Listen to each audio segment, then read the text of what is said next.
Hi, it's Todd from Todd's Workshop and Tod Cutler here, and I've been into flails recently. Things like this. Now these are obviously single-handed, they're obviously specialist military flails. This is what they were made for. They were never made for anything else.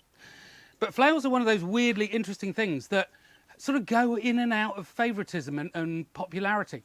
Go back 25, 30 years and there are academic papers being written about the fact that flails never existed. Well, now I think we can all accept that they did exist. You see them everywhere in the artwork, you see them in museums. Now quite a lot of them, without a doubt, were 19th century fakes, wall hangers. They're, you know, for people who own castles and desperately need some flails to put on the wall.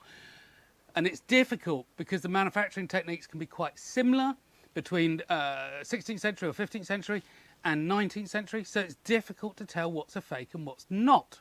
However, it is definitely the case that some of them in museums out there are real. These things existed. But like I said, these are specialist. But they weren't always specialist. So have a look at this lot.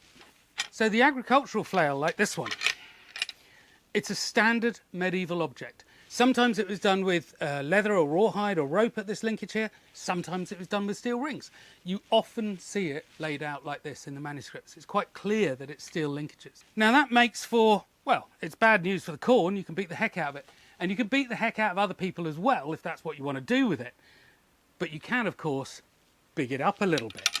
And that, in times of need, especially when peasants are facing knights and things like that, is exactly what they did. So let's just go down here and have a look.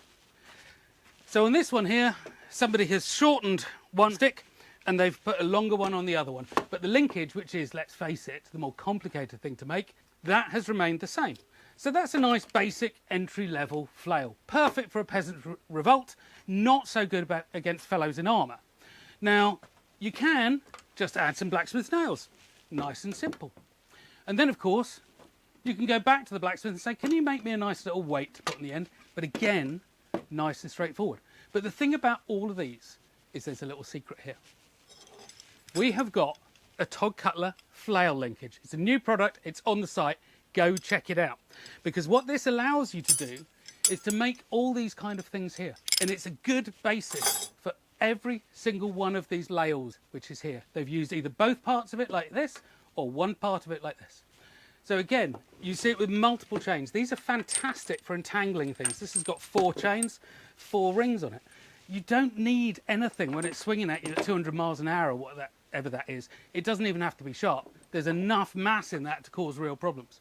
However, if you want to get all nice and intimidating, you can make ones like this. It's a lovely thing with a bit of ebonized wood here, some nice spikes on it, nice little bit of firework.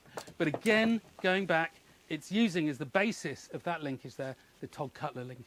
But again, a nice little peasanty version of this.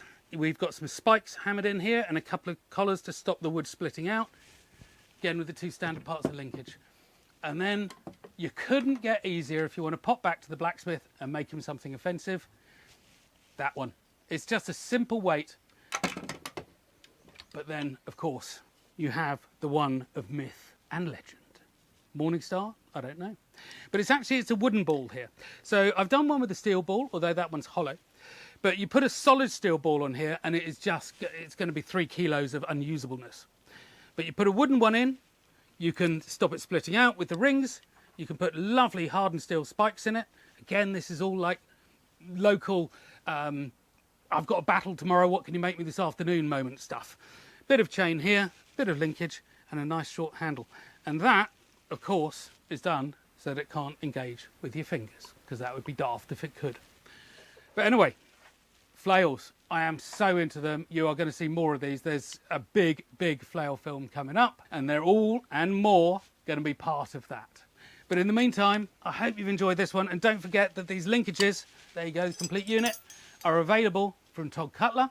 And if you enjoyed this film, go check out our main channel, Todd's Workshop. And of course, we've got our websites, which you will absolutely love, todsworkshop.com. See ya.